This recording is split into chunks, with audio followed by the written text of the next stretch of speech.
আসসালামু আলাইকুম। কেমন আছেন সবাই? আশা করছি আল্লাহর অশেষ রহমতে সবাই ভালো এবং সুস্থ আছেন। আজকে আমার রোশনি আপু তার প্রথম নানুর বাড়িতে আসলো। আর আপুর আসার উপলক্ষে আমাদের নানু একটি খাসি কোরবানি করবেন। তো এই যে সুন্দর সুন্দর হাসি মুখগুলো দিয়েই আমাদের আজকের ভিডিওটি শুরু করতে যাচ্ছি। এই যে এই জায়গাটা আপনারা অনেকবার দেখেছেন। আমার নানুর বাড়ি আমার অনেক পছন্দের একটা জায়গা। সবথেকে পছন্দের কি জানেন? ওই কদবেল গাছটা। কারণ আমার কদবেল ভীষণ পছন্দ। তো যাই হোক, আমার আপু এসেছে এই প্রথম বাংলাদেশে। আর নানুর বাড়িতেও তার এই প্রথম আসা। এবার কিন্তু আমি খুব স্পেশাল এবং খুব সুন্দর একটা ঈদ কাটিয়েছি। কিন্তু আমি যেহেতু প্রফেশনাল ব্লগার না, তো সেইভাবে আমি আর ভিডিও নিতে পারিনি। আমি আমার ছোট খালা শাশুড়ির বাড়িতে এবারের ঈদটা করেছি। আমার ছোট খালামণি থাকে ইতালিতে। তো ওনারা বাংলাদেশে এসেছে। শুনেছি খালু নাকি এই দীর্ঘ 14 বছর পর দেশে ঈদ করলো। আর খালাম্মাও এরকম অনেক বছর পরে দেশে ঈদ করেছে। ভীষণ সুন্দর এবং স্পেশাল একটা ঈদ এবার আমরা সবাই কাটিয়েছি। তো এই যে এই প্রথম আমার রোশনি আপু তার নানুর বাড়িতে আসলো। আর দেশের বাইরে তো এইভাবে কোরবানি দেখার কোনো সুযোগ নেই। তো আপু কিন্তু ভীষণই এক্সাইটেড ছিল আর খুব মজা করছিল। আমি যদিও দেখতে পারি না, যার কারণে পরে আর ভিডিও নেইনি। আর এখানে আমার সাফিয়া আপুর সাহসের তারিফ করতে হবে। সবাই একটু একটু ভয় পেলেও ও কিন্তু পুরা সময়টা ওখানে দাঁড়িয়ে দাঁড়িয়ে দেখেছে।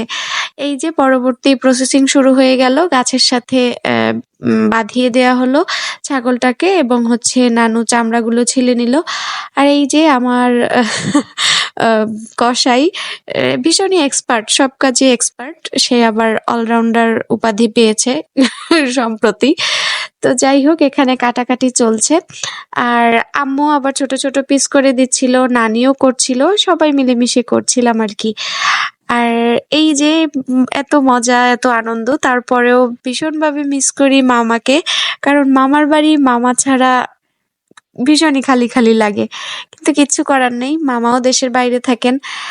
তো যাই হোক, এই যে এই জিনিসটা কে কে পছন্দ করেন? আমি কিন্তু পছন্দ করি না, কিন্তু যারা এই ভুঁড়ি পছন্দ করে তাদের আবার ভীষণ পছন্দের।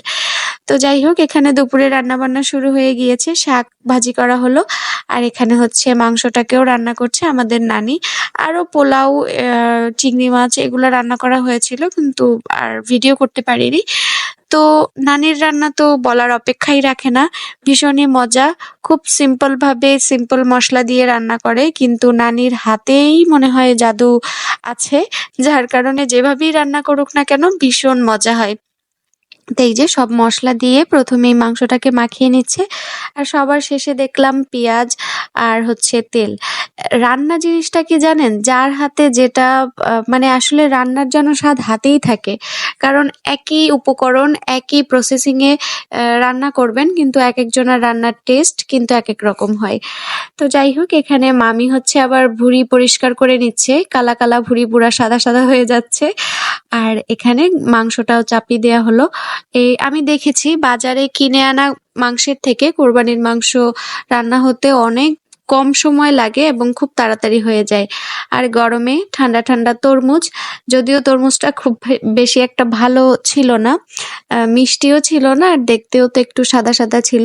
তো যাই হোক, খেলাম। এবং এখানে মাংস রান্নাটাও মোটামুটি শেষের দিকে। কালারটা কিন্তু খুব সুন্দর এসেছে, তাই না? একদম ওই যে দেখি ভারতীয়রা বলে লাল লাল লাল লাল ঝাল ঝাল মাটন, ঠিক সেরকমই দেখতে হয়েছে। তো যাই হোক, আজকে এখানেই বিদায় নিচ্ছি। আল্লাহ হাফেজ।